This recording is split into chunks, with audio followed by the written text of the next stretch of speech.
हाँ तो प्यारे बच्चों, कैसे हैं आप लोग। उम्मीद करते हैं कि आप लोग एकदम अच्छे से होंगे और मन लगा करके पढ़ाई कर रहे होंगे और परीक्षा की तैयारी भी बहुत ही बेहतरीन तरीके से कर रहे होंगे। प्यारे बच्चों, आज आप लोग थंबनेल देख करके समझ गए होंगे कि हम आपको किस टॉपिक पर बताने वाले हैं। आज का जो टॉपिक है ना, वो आपके लिए बहुत ही ज्यादा महत्वपूर्ण है, क्योंकि हम आज आपको बताएंगे कि आप परीक्षा में अपना आंसर कैसे लिखेंगे कि आप बहुत ज्यादा नंबर उठा सकते हैं। ये तो नहीं कहेंगे कि हाँ 100 में 100 आपका आ जाएगा, लेकिन हाँ इतना जरूर है प्यारे बच्चों कि 90 नंबर 95 नंबर तक आप ला सकते हैं, चाहे आप एक एवरेज स्टूडेंट ही क्यों ना हो। क्योंकि परीक्षा में सिर्फ सवाल का जवाब देना ही काफी नहीं होता है कि बस सवाल जो दिया गया है उसका बस हमें जवाब दे देना है, ये काफी बस नहीं होता है। इसके अलावा भी बहुत कुछ बातें ऐसी है जिसका कि हमें ध्यान रखना पड़ता है, और अगर उन सभी बातों का ध्यान रखते हुए अगर आप परीक्षा देते हैं, परीक्षा में आंसर लिखते हैं, तो फिर यकीन मानिए आप बहुत अच्छा नंबर ला पाएंगे। तो आज के इस वीडियो में हम आपको वही एक प्रैक्टिकल मेथड बताएंगे प्यारे बच्चों, एकदम प्रैक्टिकल मेथड। आज हम कुछ इधर उधर की बातें नहीं करेंगे कि हाँ हम ये करवा देंगे वो करवा देंगे, बिल्कुल भी नहीं। बस हम आपको वो प्रैक्टिकल मेथड आज आपको बताएंगे जिस मेथड के जरिए ना आप बहुत बढ़िया से बहुत ज्यादा नंबर ला सकते हैं। हम आपको अगर ये कहें प्यारे बच्चों कि अगर आप परीक्षा में चाहे जैसे भी लिख करके आ जाएं आपका नंबर बढ़िया आएगा, तो फिर आपको क्या विश्वास होगा? आप कहेंगे क्या सचमुच में ऐसा हो सकता है? तो जी हां, सचमुच में ऐसा हो सकता है। बहुत सारे बच्चे क्या बोलते हैं, बहुत सारे बच्चे बोलते हैं कि सर हम लिखते तो अच्छा है सर, लेकिन स्लो लिखते हैं सर, परीक्षा में सर कैसे होगा सर, छूट जाएगा, बहुत स्लो लिखते हैं सर, स्पीड में हमारा हाथ नहीं चलता है। बहुत सारे बच्चों का ये शिकायत आता है, बहुत सारे बच्चे ये कमेंट करते हैं, मैसेज करते हैं। हमने कहा कि भाई चिंता मत करिए, आपका भी सोल्यूशन निकल जाएगा। बहुत सारे बच्चे कहते हैं कि सर हमारा राइटिंग बहुत ज्यादा खराब है, बहुत ज्यादा खराब राइटिंग है सर, परीक्षा में बहुत ज्यादा नंबर कट जाएगा सर, इस बात का हमें डर है, इसका कुछ सोल्यूशन बताइए। हमने कहा कि भाई इसका भी सोल्यूशन निकाल देंगे, थोड़ा सा सब्र करिए, रुक जाइए, और आज के इस वीडियो में सब कुछ का सोल्यूशन हम आपको देने वाले हैं। बहुत सारे बच्चे कहते हैं कि सर शुरुआत में तो हम अच्छा लिखते हैं, शुरुआत में तो हम अच्छा लिखते हैं, लेकिन जैसे जैसे पेपर का एंड होता है, क्योंकि 3 घंटा का पेपर होता है और 3 घंटा में हमें पूरा लिखना होता है, और 3 घंटा होते होते जब बच्चे देखते हैं कि अरे अब तो समय बचा नहीं है, तो एकदम स्पीड में लिखना शुरू करते हैं। उस समय राइटिंग का भी ख्याल नहीं करते हैं कि राइटिंग हमारा अच्छा है या फिर बहुत घटिया है, तो वहां पर बच्चों का राइटिंग खराब हो जाता है और नंबर कटने का एक कारण बन जाता है। तो बच्चों को वहां से डर लगता है कि सर कैसे उस चीज को सुधारें।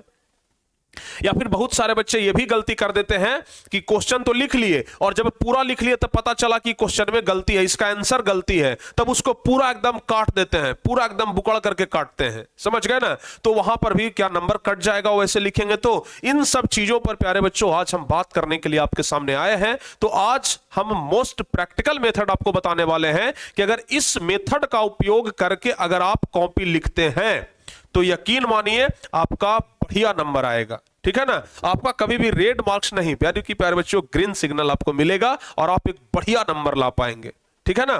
तो चलिए सबसे पहले हम बात कर लेते हैं कि आखिर हमें क्या करना है, कि आखिर हमें करना क्या है। सबसे पहला चीज कि बहुत सारे बच्चे बोलते हैं कि हमारा सर ये जो राइटिंग है ना बहुत ज्यादा खराब है, तो क्या हमारा नंबर कट जाएगा। बहुत सारे बच्चे बोलते हैं कि राइटिंग हमारा खराब है तो क्या नंबर कट जाएगा। तो याद रखिएगा, अगर राइटिंग आपका पठनीय है, पठनीय मतलब समझ रहे हैं, पठनीय मतलब समझ रहे हैं यानी पढ़ने लायक, अगर राइटिंग आपका पढ़ने लायक है तो आपका नंबर नहीं कटेगा, समझ रहे हैं ना।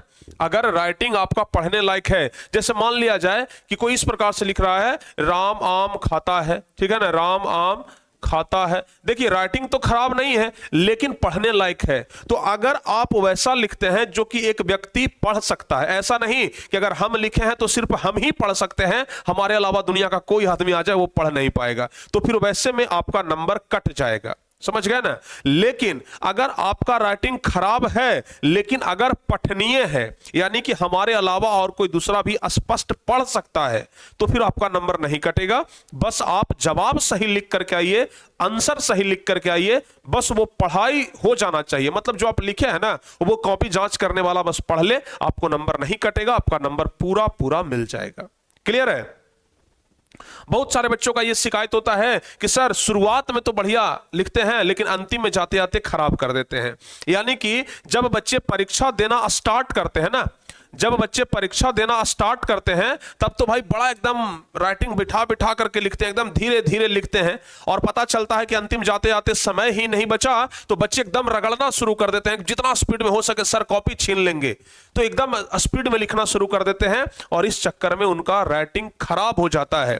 तो वैसे बच्चों के लिए एक टिप्स है कि पहले ही आप लोग क्वेश्चन का अनुमान लगा लें कि कौन सा क्वेश्चन छोटा है, कौन सा क्वेश्चन बड़ा है, समझ गए ना, और हमें कितना टाइम लग सकता है, और उस अनुसार से शुरुआत से ही प्यारे बच्चों अपना स्पीड मेंटेन रखें। ऐसा नहीं कि शुरुआत वाले क्वेश्चन पर एकदम ज्यादा समय दे दिए, बढ़िया से एकदम राइटिंग बिठा के लिखे, और बाद वाला पर हमें समय ही नहीं बच रहा है, पूरा एकदम रगड़ रहे हैं, तो वैसे में आपका नंबर तो कटेगा ही कटेगा ना।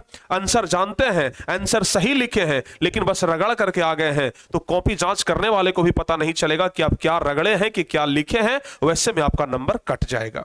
तो यहां पर आपको इस बात का खास ख्याल रखना है।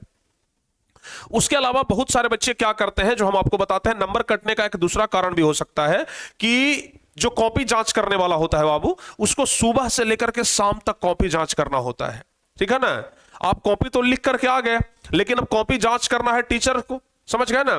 तो आप सुबह से लेकर के शाम तक, सुबह से लेकर के शाम तक क्या करते हैं, जो कॉपी जांच करने वाले होते हैं ना, वो सुबह से लेकर के शाम तक कॉपी जांच करते हैं। तो जब वो कॉपी जांच करते हैं तो जांच करते करते करते करते उनका मन उब जाता है। वैसे में बहुत सारे बच्चे क्या करते हैं ना, सीक्वेंस में नहीं लिख पाते हैं। जैसे मान लिया जाए कि पहला क्वेश्चन हमें नहीं आता है तो हम भाई डायरेक्ट दूसरा लिखेंगे, दूसरा के बाद तीसरा अगर नहीं आता है तो हम चौथा लिखेंगे, पांचवा लिखेंगे, इस प्रकार से लिखेंगे।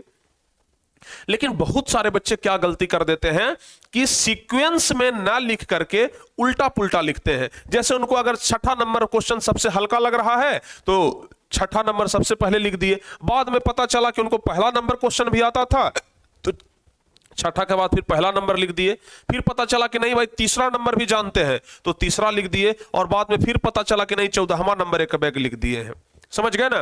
तो इस प्रकार से अगर आप सीक्वेंस में नहीं लिखते हैं तो अच्छा ये बताइए, एक कॉपी जांच करने वाले को ज्यादा सहूलियत इसमें होगा या ज्यादा सहूलियत इसमें होगा? कहेंगे कि सर ज्यादा सहूलियत तो इसमें होगा कि ये सीक्वेंस में लिखा हुआ है, पहले दूसरा फिर चौथा फिर पांचवा, और एक स्टूडेंट लिखा है जो पहले छठा लिख दिया फिर पहला फिर तीसरा फिर चौथा। इस प्रकार से अगर करेंगे ना तो कॉपी जांच करने वाला सुबह से लेकर के शाम तक कॉपी जांच करता है, और कोई भी आदमी किसी भी काम को करते करते ऊब जाता है, और अगर वो ऊब जाता है ना तो वो जैसे तैसे काम करना शुरू कर देता है, आपका नंबर भी वो जैसे तैसे दे देगा। अगर जवाब सही भी रहेगा ना तो वो आपका नंबर काट लेगा, समझ गए। वैसे में आपका क्या करेगा, नंबर काट लेगा। तो इसलिए आपको क्या करना है कि सीक्वेंस में लिखने का प्रयास करना है। क्या करना है, सीक्वेंस में लिखने का प्रयास करना है, समझ गया ना। क्या करना है, सीक्वेंस में लिखने का प्रयास करना है, ध्यान रखिएगा। तो आपका नंबर क्या होगा बाबू, नहीं कटेगा। और नहीं तो अगर सीक्वेंस में नहीं लिखिएगा तो नंबर आपका क्या होगा, बहुत आसानी से कट जाएगा, ठीक है ना। अच्छा, एक और पॉइंट आपको बताते हैं जो आपको बहुत ज्यादा क्या अच्छा लगेगा, वो है कि अगर 5 नंबर वाला क्वेश्चन है, अगर 5 नंबर वाला क्वेश्चन है, ध्यान रखिएगा, क्वेश्चन अगर 5 नंबर वाला है तो 5 नंबर वाला क्वेश्चन में क्या होता है, 5 नंबर वाला क्वेश्चन में क्या होता है, जैसे मान लिया जाए कि किसी चीज में अंतर लिखना है, समझ गए ना, किसी चीज में हमें क्या लिखना है, अंतर लिखना है। जैसे मान लिया जाए कि बायोलॉजी के हमें जाइलम और फ्लोएम में अंतर लिखना है, ठीक है, जाइलम और फ्लोएम में अंतर लिखना है, ठीक है ना, जाइलम और फ्लोएम में अंतर लिखना है, और ये 5 नंबर का सवाल है। तो बहुत सारे बच्चे क्या करते हैं कि 5 पॉइंट लिख करके छोड़ देते हैं। नियम भी यही कहता है कि अगर 5 नंबर का है तो 5 पॉइंट लिखिए। नियम भी यही कहता है कि अगर 5 नंबर का है तो कम से कम आप 5 पॉइंट लिखिए। लेकिन हम आपको कहते हैं कि अगर आप लिख सकते हैं ना, अगर आप लिख सकते हैं तो कम से कम 6 पॉइंट लिख दीजिए, ठीक है ना, कम से कम आप 6 पॉइंट लिखिए। इससे क्या होगा कि अगर एक आध पॉइंट में कहीं पर मिस्टेक भी मिल गया ना तो नंबर आपका नहीं कटेगा, क्योंकि आप 1 पॉइंट एक्स्ट्रा लिख करके आए हैं, समझ गए। तो 5 नंबर वाला क्वेश्चन में यह ध्यान रखना है कि आप लोगों को क्या करना है, 6 पॉइंट लिख करके आना है, अगर कहीं अंतर रह गया तो। इसके अलावा 5 नंबर वाले क्वेश्चन के लिए एक टिप्स और हम आपको देते हैं, 5 नंबर वाले क्वेश्चन के लिए एक टिप्स और हम आपको देते हैं, याद रखिएगा। चूंकि 5 नंबर वाला क्वेश्चन ना क्वेश्चन के सबसे लास्ट में रहता है, देखिएगा पहले ऑब्जेक्टिव क्वेश्चन रहेगा, फिर लघु उत्तरीय रहेगा और सबसे अंतिम में दीर्घ उत्तरीय रहता है। और दीर्घ उत्तरीय ना बनाते बनाते बच्चों को समय नहीं बच पाता है। और वैसी स्थिति में क्या करना है, जैसे मान लिया जाए कि 2 दीर्घ उत्तरीय प्रश्न आपको बनाना है और आपके पास समय कम है, आपको ऐसा लग रहा है कि हम एक ही क्वेश्चन बना पाएंगे अगर पूरा बनाएंगे तो ऐसी स्थिति में आपको क्या करना है कि दोनों क्वेश्चन को टच कर लेना है। समझ गए ना, इतना इतना सा ही लिखेंगे लेकिन दोनों क्वेश्चन को लिख देंगे। ऐसा नहीं कि बस एक क्वेश्चन को बहुत लंबा लिख दिए और दूसरा क्वेश्चन को पूरे छोड़ दिए, ठीक है। तो ऐसा नहीं करना है, एक ही क्वेश्चन को लिखे। यहां पर क्या करेंगे कि दोनों क्वेश्चन को हम लोग लिखेंगे। यानी कि अगर मान लिया जाए कि 5वां नंबर क्वेश्चन और 6ठा नंबर क्वेश्चन दोनों दीर्घ उत्तरीय है, दोनों हमको बनाना है, तो वैसी स्थिति में अगर समय नहीं है तो दोनों को हम आधा आधा ही लिखेंगे लेकिन दोनों को लिखेंगे, ठीक है ना। शॉर्टकट में निकालने का प्रयास करेंगे, कोशिश करेंगे कि पॉइंट वाइज करके किसी तरीके से शॉर्टकट कर दिया जाए इसे। और अगर इस तरीके से करेंगे ना तो हमें चांस है कि अगर 5 नंबर का क्वेश्चन है, अगर 3-3 नंबर भी मिलेगा तो हमें 6 नंबर मिलेगा, 6 नंबर मिलेगा। लेकिन अगर आप एक एक क्वेश्चन को बहुत लंबा लिखते हैं और एक ही क्वेश्चन में अपना पूरा समय खत्म कर देते हैं तो आपको मैक्सिमम भी मिलेगा ना तो 5 नंबर मिलेगा, मैक्सिमम भी मिलेगा तो 5 नंबर। और अगर दोनों को आधा आधा लिखे हैं तो 6 नंबर। तो बताइए फायदा किसमें है, आधा आधा लिखने में कि पूरा लिखने में। तो अगर समय कम बचे तो आधा लिख करके भी आप काम चला सकते हैं, समझ गए ना। अगर समय कम बचे तो आधा लिख करके भी आप काम चला सकते हैं। उसके अलावा अगर 5 नंबर वाला क्वेश्चन रहता है ना तो बच्चे सोचते सोचते थक जाते हैं कि आखिर इसमें और क्या लिखें कि आंसर बड़ा हो, क्योंकि 5 नंबर वाले क्वेश्चन में आंसर बड़ा लिखना पड़ता है, छोटा आंसर लिखिएगा तो काम नहीं चलेगा। तो वैसी स्थिति में आप लोगों को क्या करना है कि कॉपी का जो सबसे पिछला पेज होता है, कॉपी का जो सबसे पिछला पेज होता है ना, उसको उसमें आप कम से कम 3-4 पॉइंट लिख ले। जैसे मान लिया जाए कि हमें मेजनी के बारे में लिखना है, इतिहास में कि मेजनी के बारे में बताइए, तो हम उसमें 3-4-5 पॉइंट पहले लिख लेंगे। समझ गए ना कि मेजनी ने यंग इटली की स्थापना की, यंग यूरोप की स्थापना की, नागरिक आंदोलन चलाया। तो इस प्रकार से अगर हम लोग 5 पॉइंट लिख लेंगे तो फिर 5 पॉइंट को बना बना करके हम लोग 10 लाइन लिख लेंगे।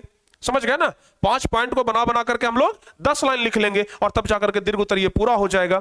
तो क्या करना है कि दीर्घ उत्तरीय में थोड़ा सा समय देना है, ठीक है, और थोड़ा सा समय देकर के पहले उसका पॉइंट लिख लेना है कि आखिर किस पॉइंट के तहत हमें ये पूरा क्वेश्चन का जवाब देना है। और अगर वो पूरा पॉइंट आप लिख लेते हैं ना तो फिर यकीन मानिए आप पूरा पूरा सही जवाब देकर के आएंगे। तो ये काम आपको जरूर करना है दीर्घ उत्तरीय के लिए, समझ गए।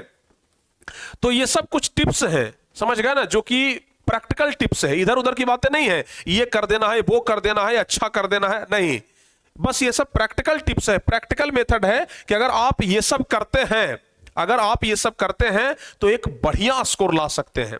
खराब राइटिंग होते हुए भर में भी बढ़िया नंबर ला सकते हैं। बस अगर राइटिंग खराब भी है ना तो ऐसा लिख दीजिए कि सामने वाला जांच करने वाला आदमी उसको पढ़ ले, आपको पूरा नंबर मिल जाएगा, नंबर आपका नहीं कटेगा। और ये खुद कॉपी जांच करने वाले बोलते हैं, ये खुद कॉपी जांच करने वाले बोलते हैं कि बस पढ़ाई समझ में आ जाना चाहिए, उसका लिखाई आ जाना चाहिए, समझ में क्या लिखा है वो समझ में आ जाए, हम उससे नंबर दे देंगे। समझ गए ना। तो अगर इस तरीके से सब कुछ लिखते हैं तो यकीन मानिए आपका एक नंबर भी नहीं कटेगा, पूरे पूरे नंबर के आप हकदार होंगे। तो उम्मीद करते हैं कि इस वीडियो में जितने भी सारे मेथड बताए हैं इन सभी मेथड का यूज आप लोग अपने परीक्षा में करेंगे और एक एक गलती को सुधारेंगे। और अगर एक एक गलती को सुधार लिए ना और अगर एक एक नंबर भी बढ़ गया तो सोचिए 5 नंबर, 1% नंबर बढ़ जाता है। सोच रहे हैं, मिनिमम बता रहे हैं, एक एक नंबर भी बढ़ गया तो, हालांकि एक एक नंबर नहीं बहुत ज्यादा नंबर बढ़ेगा, ठीक है ना। ये प्रैक्टिकल मेथड को अप्लाई करके आप लोग जरूर देखिएगा। तो कुल मिलाकर के ये वीडियो आपको बहुत ही ज्यादा अच्छा लगा होगा, इंफॉर्मेटिव लगा होगा। अगर आपको अच्छा लगा हो ना तो एक कमेंट जरूर करिएगा कि ये वीडियो आपको कैसा लगा, ठीक है। और अगर अच्छा लगा है बाबू तो इस वीडियो को लाइक भी करिएगा, शेयर भी करिएगा। और अगर इस चैनल पर नए हैं तो चैनल को सब्सक्राइब भी जरूर कर दीजिएगा ताकि अच्छे तरीके से आपको आगे भी वीडियो मिलते रहे। मिलते हैं प्यारे बच्चों अगली क्लास में, तब तक के लिए जय हिंद, धन्यवाद।